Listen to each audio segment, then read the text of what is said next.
All right, hey, what's up, everyone? Jason Pacheco here with Brendan Nixon. All right. Brendan's a realtor in Boston area. Yeah, Boston yep. area with the Waypoint Group. Yep. What's up, Brendan? Tell me a little bit about yourself and the team and why you got started. Yeah. Thank you for having me. You're welcome. So I started in 2018 after I graduated Bryant. I grew up in real estate, so my mom is a real estate agent, and I've been in the business ever since I was in first grade, helping mom with open houses, like sticking open house signs in the dirt. How is she doing? I totally forgot she was in real estate. Yeah, she's good. She's busy. Just running around doing a lot of different Connecticut stuff. market, was it? Yeah, Southbury, Connecticut is where she's at. That's where I'm from. So right.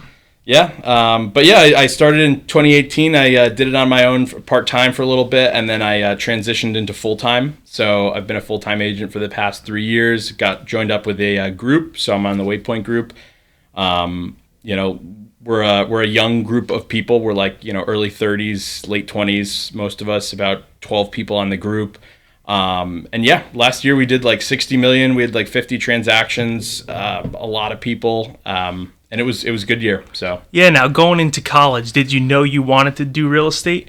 So no, I mean I feel like I always didn't want to do real estate, and it was just watching my mom, go through it and do all this stuff for all her clients and always going the extra mile. And I was like, oh, I don't think that's where I want to be. I want to be in an office job, a consistent salary, and then I went to an office job and I hated it. So I was like, wow, why would I do this when I can make so much more in real estate? And it was having that mindset shift, you don't want to be a cog in the wheel and do this office job stuff. So now, with your mom, did you actually do open houses with her growing up? Oh yeah. We every single Sunday was she's like, all right, we have an open house, and you're like, oh no. What'd you do? Bring the little Game Boy? Or? Yeah, we would just sit there and we'd try to give the people tours, and we'd be like, oh, and here's the bedroom. She'd be like, you can't be doing that. You gotta go sit down. So we would be sticking the open house signs in the dirt. She'd be like, all right, go put one out there. And we'd be like, how many more signs? But we usually get lunch, and we were helping our mom, keep her sanity. So you have siblings? Yeah, 2 younger brothers. Oh, really? So yeah, one of us would be the volunteer for the Are they in real estate? No, they're not. But I have a feeling it's going to become the family empire of real estate. So who knows, But yeah, so starting out there, do you remember, I don't know if you remember, Connecticut and Boston, was the transaction similar, the way things were handled, or So, actually, I did one deal in Connecticut with my mom, believe it or not. I had a buddy who was looking out in central Mass, and then he ended up going right over the border to Connecticut. And so I said, hey, you can handle the transaction from here. It's a little bit different. We do an offer and then a purchase and sale, and then you close. I think Connecticut, you go right to contract. So it's a little different, which is, I think, Rhode Island. Similar to Rhode Island, yeah. Yeah, in Rhode Island, some people put an offer right on the purchase and sales agreement, where it's really just fill in the blank. It's a standard form. Everyone uses it. Now, in Mass, I know the attorneys typically draw up the purchase and sales agreement, right? Now, is that purchase and sales agreement pretty much the same every time, though? Yes, for the most part. And do you even need to look at it? I mean, yeah, you definitely want to read it through. Yeah, I mean, really, that's what the lawyers are for, so I don't feel like I need to scrutinize it. Right. That's what they're for. You have legal representation who's going to, do a thorough job, and really it's the buyer's job to understand it, but you do want to go through and make sure you understand and you look at everything.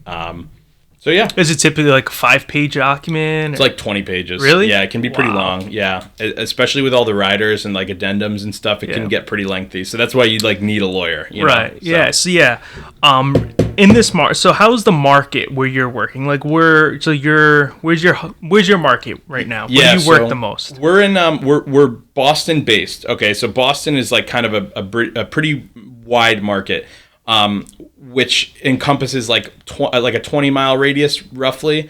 So you get towns like Somerville, Cambridge, Arlington, Brookline, Brighton, Allston. So that's all the Boston area. We cover all of I-495, so that whole range, which is mostly suburbs, and then you also have city. So you have a good dynamic kind of different business. You get some city, and then you get some suburbs. So we cover kind of all of that, and the market's pretty hot. So it depends where you are. Single families in the suburbs are still very very competitive. They're going over asking, inspections are getting waived. Like, it's still competitive. So it's like a good time to sell, for sure. The city, in terms of like condos, like it's always a strong market in the city, but condos have tended to sit a little bit more. So they're still getting offers accepted at asking price or just a little bit below. So those are pretty strong too, but it's just not as crazy as the right. single So families. the city's a lot of condo stuff, right? A lot of condos. Yeah. There's like virtually not a lot of single families Right. in downtown, Yes, pretty similar. So in Rhode Island, I would say multifamilies are the hottest thing right now. Yeah. Multifamilies, single families, then condos. Multifamily. Yeah. Yeah. Right. Over list price. If it's priced right, over list price, no home inspection. Yep. 6 offers. Yeah. Now in Mass, is an appraisal gap, so the property not appraising an issue? Is that a thing? It was more like last year. Like now, it really depends. Like things are going like 10 to 16% over asking. So you do get it occasionally, but it's not as big as it was in like early 2022 or like late 2021, where things were going like egregiously over asking. Right. So yeah. Now getting your offer accepted in Mass. Yeah. How do you do that? And now, before that, actually, when you do place an offer in Mass, do you run it by an attorney first, or do you kind of have it down, put the offer in? If it's accepted, then do you show the attorney? Yeah. Or how does it work? Yeah. How do you usually, do it? I mean, so our team, we are luckily partnered with a really good attorney, and we kind of run anything by his office, if we need it. But typically an offer is pretty standard. You get to know these after doing like dozens and dozens of them. There's only so much legal language. It's really simple plug and play. Yeah. So if anything gets to be like complex, or you want to start using complex legal language, you can have an attorney look at it, but you really don't need to. Now, so what are some crafty things that you do to get an offer accepted? Because it's tough right now. Getting an offer accepted is a really good problem to have, honestly. Because, a lot of buyers I work with, they're nervous. They're like, I don't really know if I should offer on it. My advice is always, hey, just place the offer, and it's a good problem on your hands at that point if you actually want to proceed. Yeah. Just place your offer, shoot your shot. Unfortunately, most likely, you might not even get it accepted. So place the offer and then see what happens. Yeah. So getting the offer accepted is tough. Now, what are you doing different, unique, crafty to get it accepted? So, I mean, like the first step to like getting your offer accepted is like having your realtor figure out like why are the sellers selling. You can usually get a lot of information from the list agent. They're not supposed to share, but if you dig, you can kind of get a sense. So like, is it a divorce? Is it like, someone passed away and the family is selling it? Do they need to be out quickly? Like, is it vacant? If it's vacant, that means no one's living there and they want their money quicker probably. Right. Right. So, they're just burning a mortgage month after month. So once you find out like what the reason for selling is, you can craft your offer to be more compelling. So what's important to them? Is it going to be quick closing timeline? Is it going to be highest price? Is it going to be less contingencies? Like, what is the most important? And then also just like asking the list agent that, like, having those, having a buyer's agent who knows how to have those conversations with the list agent to like get all that information out. When it comes to like actually writing the offer, there's some like creative things that I've come up with, like by partnering with a lot of good people in the industry. So one is having a lender who can do a pre-commitment. So do you know what a pre-commitment is? Yeah. So the underwriters conditionally approve them. Yep. Upon placing the offer, and just an appraisal is all they need, right? Yeah. Right. So it's basically a pre-approval is when you get an authorization of these funds. Basically this is the lender saying, here, we're willing to lend you this much, but you need to go through a few hoops. A pre-commitment is like, we've got the money ready to go, your loan has been committed, there's a lot less things that you're going to need to do. So that allows you the flexibility to be able to waive your mortgage contingency. So, if somebody wants to do that, it really depends on each situation. If someone wants to waive their mortgage contingency, they now have a lot more certainty that their loan is going to close. Now, obviously it's a risk, but that's up to the buyer if they want to take that risk. Having inspectors who can do a consultation, which is like a pre-offer inspection. So it's a lot less formal. You don't get a full-blown report, but you still have the inspector going to the property for a couple of hours. Usually it's Is it like a showing? Yeah, style? It's kind of like a showing style. It's like usually an hour or less depending on the size of the place, but they're still going to check the major things. They're still going to get everything you need to looked at, and they'll just tell you verbally. So the buyer's getting all that information, but they don't have to like go through the hoops of getting an offer with an inspection. So is this typically set up with the list agent that you just want to see the property and then you go there as a tour, but you have the inspector beside you pointing things out? Yeah. Or is it an offer accepted and then he's there? No, this is all so you can get your offer accepted with no inspection contingency. So if you put yourself in the seller's shoes, like to accept an offer with an inspection, you're basically hoping that someone goes through with an inspection, they find stuff, that's not going to be too risky, they don't back out, and you're putting potentially like a week, of your time at risk. So now you're losing out on potential buyers.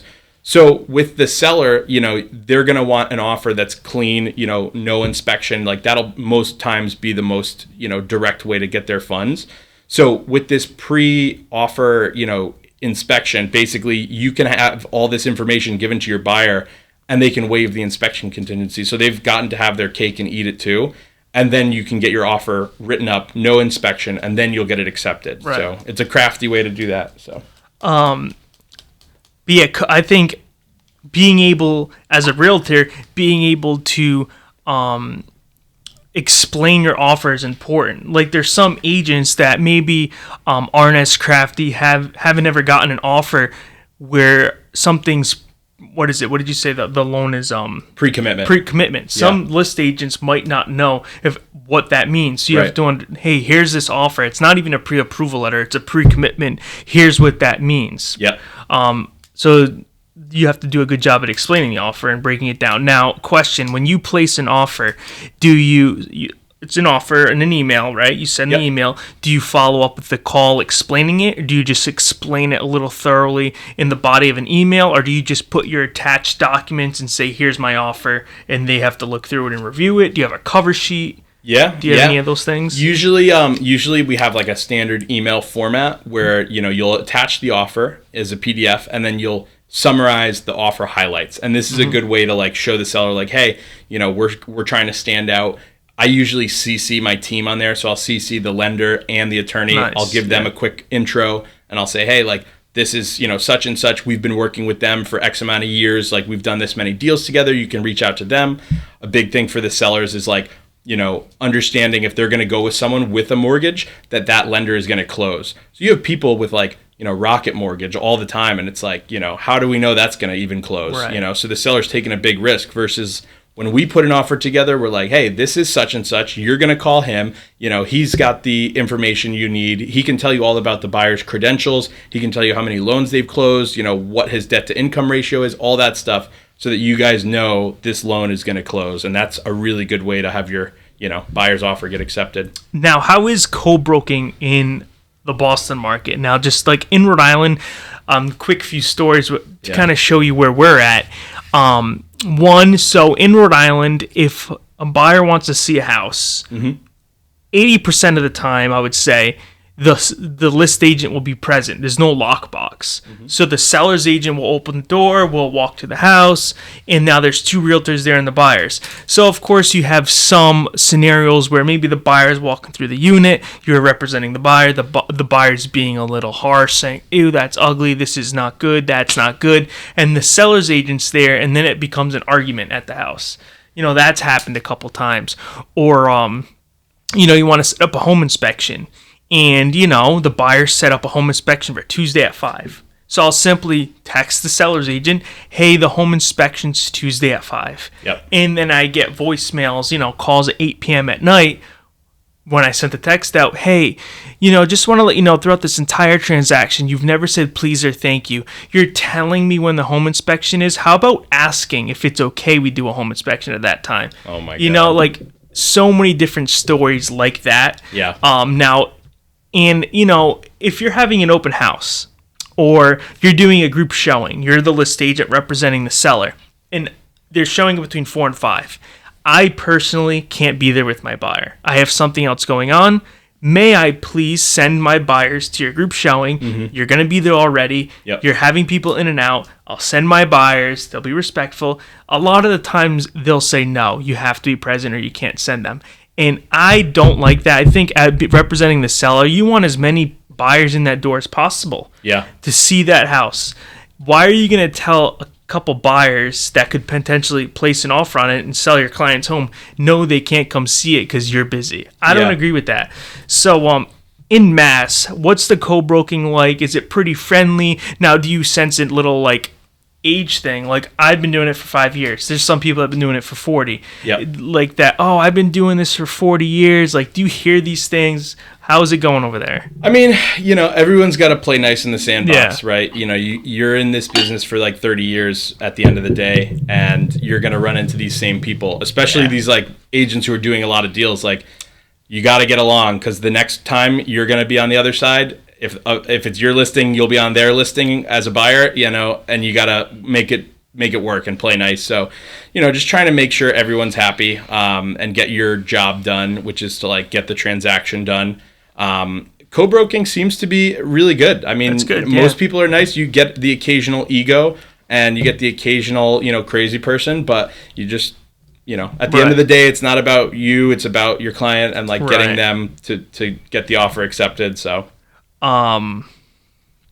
in Rhode Island, not to mention names, but the co-broking, the way things have been done for such a long, since I've been in the business, and I think 10 years plus, there's a seller's agent and buyer's agent. I know buyer's agency is fairly new, but really the seller will pay a commission, and, a portion will go to the listing agent representing the seller, and another portion will go to anyone who brings the buyer. Yep. So if I'm representing a buyer and you're representing the seller, I'll get paid from the seller, you get paid from the seller. Yep. But in Rhode Island, it's kind of headed toward a place where in MLS, there's some agents that will put a house up for sale. They're representing the seller, and in the bottom, it's like, bring me a buyer, and I'll pay you $1 if you bring me a buyer. And their theory is why should my seller pay for another person to have representation and negotiate against them? And I like to use kind of the analogy of like an attorney. It's true. Like, if I was getting sued, why would I pay for your lawyer to sue me? Right. So the theory here is if the buyer's agent wants to get paid more than $1 for representing their buyer needs to pay their representation, their buyer rep. Now, which leads me to buyer agreements. Do you see anything? How's the trends in Boston? Is it fairly even, fair splits? Do you see that kind of happening where you are? The payouts. Yeah. At the end of the day, as a listing agent, you want to be doing the best for your sellers, right? You want to bring them the most offers. So like, it sounds like, the people who are offering $1, like not offering co-brokes, it's like sounds like they're in it for their own pocket. Like they're in it for their own, money. They just care about them getting paid. They don't care about someone else. Really that's hurting your client, because you want to get as many buyers to the table as possible. And, there are buyer's agents that are working with well-qualified buyers who are going to help your seller get the highest price that they want. So, in reality, you should be offering a co-broke, because you're going to be enticing all of these buyer's agents to bring all of these, qualified buyers to get you the highest price. Why would you want to turn away anyone? Why would you want to make anyone's job harder to bring a qualified buyer to your seller, and just to say there, not saying I do it, but I very well know of people that do. Yeah. You're representing your seller. You say, we're going to pay anyone that brings me a qualified buyer, we're going to pay you $1. There are people that will tell their client, oh, that property's not available anymore. So if let's say I'm a buyer and I tell my buyer's agent, hey, is 123 Main Street available? But that buyer's agent's like, it is, but if I show you it and you like it, I'm going to make $1. I'm just going to tell my client it's not available. I'm not going to show it to them. There's people that do that. Yeah. And that goes back to the seller's agent. Are they doing the best for their client then? I mean, you never want to lie, right? So you at the end of the day, you want to tell your client, look, like, if you want to see this house, like, I charge a commission and you'll have to pay this commission, and let them decide, do they want to go with that house? Right. And, it's definitely, I'm sure there are agents who say, hey, it's not available. Right. I mean, that's lying, and you don't want to do that. Yeah. And I would say it's not even worth it to lie and lose a client over it. It's just not a good practice in the business. But, that's what happens. Like, I worked in an office that was really, like a higher scale office where the single families were going for like $2, $3, $4 million, right? And we would have these agents in the office who would lose their minds. They'd been doing 30 years of business, and they would lose their minds publicly about how people weren't paying 2.5% co-broke. Right. That was, for the most part, the standard for a long time. And, people were offering out only 2%, and these agents were, I'm not going to show this property. We're not looking at these. Yeah. It's only 2%. We're not a discount brokerage. And in reality, it was just like, listen, like, that's what has to get offered out. Like, that was what the person was offering out. Like, at the end of the day, it's not about you and your paycheck. It's about your client, like, getting the right home, So it's pretty crazy what agents will do to, like, worry about their commission first. But that's not the way you have to operate in this business. Right. So. And that leads me to buyer's agency agreement. So in Rhode Island, it's starting to be more and more a thing. You said, you have to know how to elaborate it to your buyer client, saying, hey, if you want to see this property, I do charge this percent. Yeah. And typically it comes from the seller, but on this particular property, they're not giving it. So it would have to come from somewhere. So that's where, if you wanted to charge more than $1, you would use this agreement to get paid by your buyer. Yeah. And there's different ways of going about getting paid by your buyer directly through the loan and all this stuff. I'm not going to get into that, but buyer agency agreements, I think it's a thing that's coming for sure in Rhode Island. Maybe headed your way, I'm sure.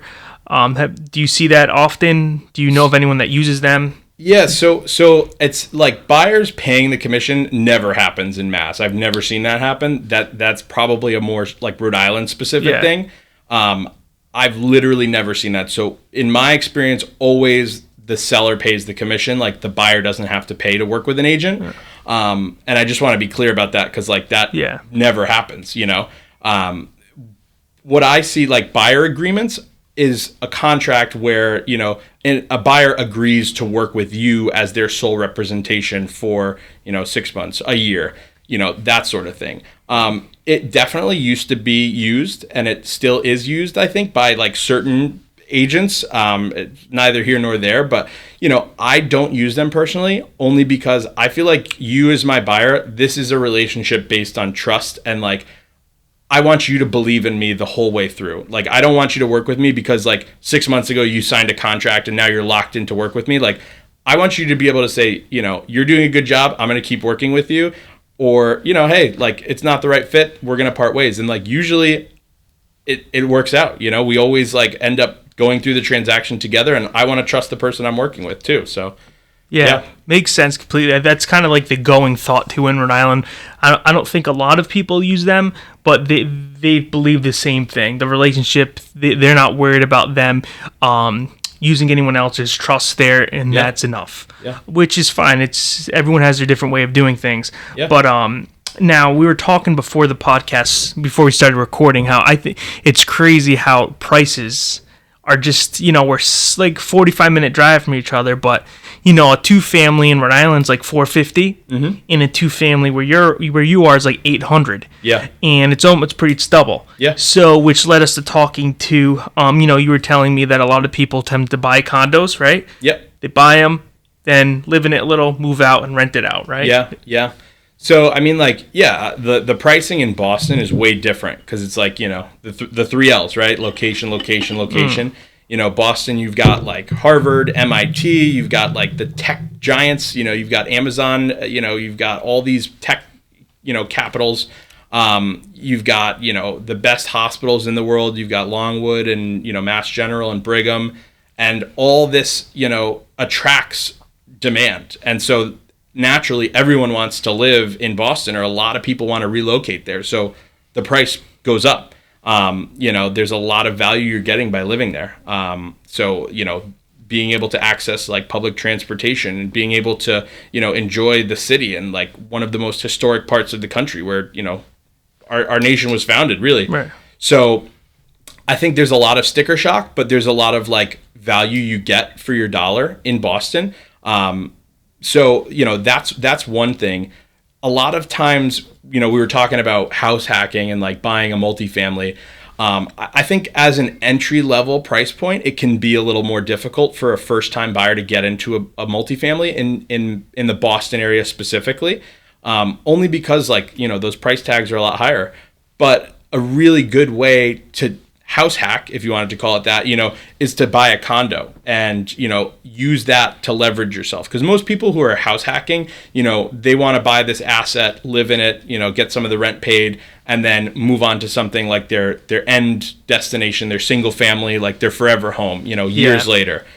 A lot better of a more digestible price point is to like buy into a condo where you can have, 2 bedrooms, you be the owner, you rent out that second bedroom to a friend, collect some rent, like they pay half of your mortgage or a little percentage of the mortgage, and you're, essentially getting your house paid for by someone else or a good portion of it. So it functions just like you're paying rent in a building, except you're paying into something that's going to pay you back.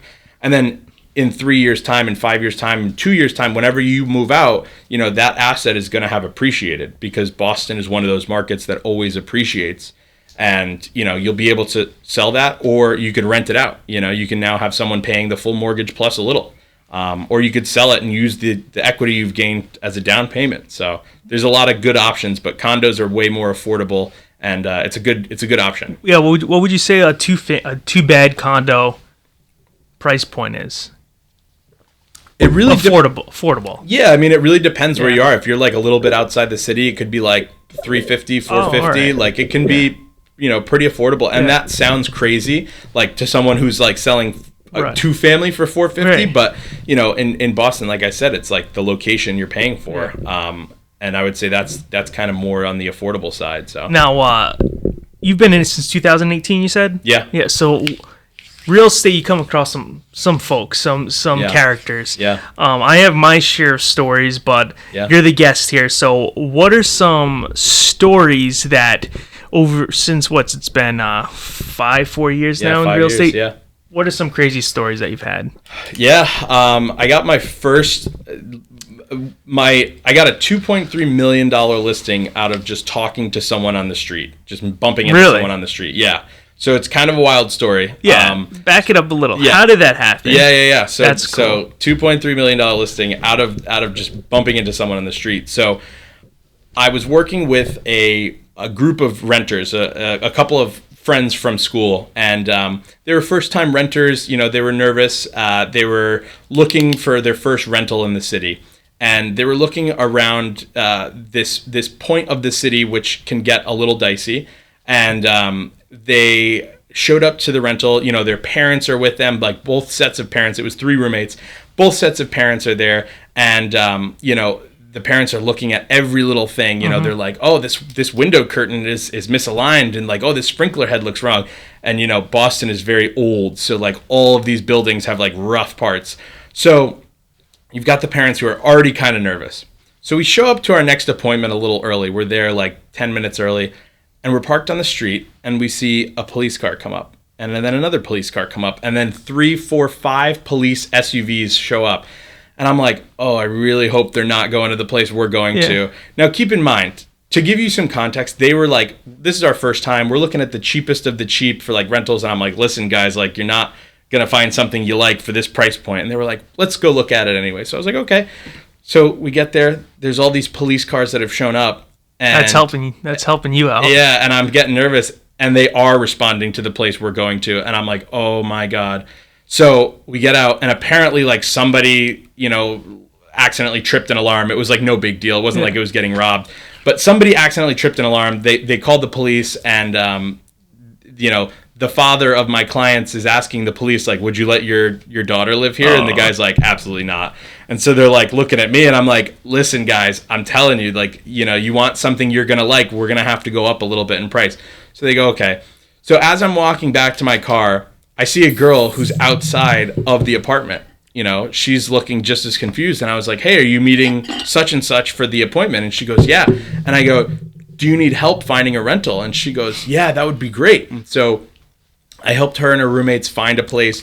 I was like, I'm a big gift giver, so I got them a big gift basket, like a whole bunch of stuff, and we just kept in touch. They sent me a whole bunch of referrals, and she said, hey, my boyfriend's got this place, and he wants you to help rent some of the units out. So it was COVID. It was a really tough rental market, right? It was hard to get someone to come and rent in the city because everyone was moving out. Right. So I did professional photography. I did all this extra work. I did way more listing, presentation than the average person does for a rental listing, because at the end of the day, you're only making a few $100 off of a rental. So I did all this extra work. I'm treating it really like a listing should be treated. And the guy goes, hey, thank you so much. We got the full building rented out for all they were asking. And they go, we've been considering selling. So I go, okay, well, let's talk about it. And so we say, we've got 5 units. We're located in the prime part of the city. It'll probably end up being this price range, and we think we can do a really good job for you. We showed them our marketing package. We showed them all the deals we had done previously, and he goes, all right, let's do it.